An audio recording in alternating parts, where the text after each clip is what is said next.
қайырлы таң, көңіл күйлеріңіз қалай сіздердің? Менің көңіл күйім оң. Егер де сіз бір адамды жақсы көрсеңіз, ол адамның тек қана жақсы жағын ғана көресіз. Ол адамның жаман жағы да болуы мүмкін. Ал егер де сіз біреуді жаман көрсеңіз, ол адамның тек қана жаман жағын ғана көретін боласыз. Ол адамның жақсы жағы да болуы мүмкін. Сіз дұрыс ойлау қабілетіңізді жоғалтып аласыз. Сондықтан да әрқашан салқын ой сақтап жүру керек.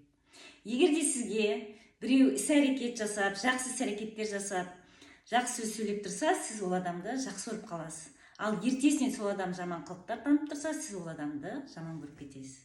Адамдардың бәрі маған ұнайтын қылық танытсын десеңіз, сіздікі дұрыс емес. Сіз ешкімді дұрыстай алмайсыз. Керісінше, өзіңіз қаламай біреуге ұнайтындай қылық танытып тұрсаңыз, ол сіздің ішіңізден жеп қояды. Біреуге қатты айту керек болса, айтыңыз, бірақ ішіңізге түсіріп алмай.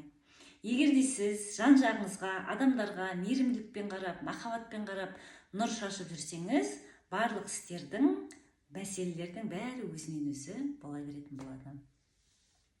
Бизнес таңдау ақтау парақшаның астына комментарий жазып кетсеңіздер, келесі видеоны қандай тақырыпқа түсіргенімді қалайсыздар, сол жайында жазып кетсеңіздер, мен шабыттанып келесі видеоларды түсіре беретін боламын.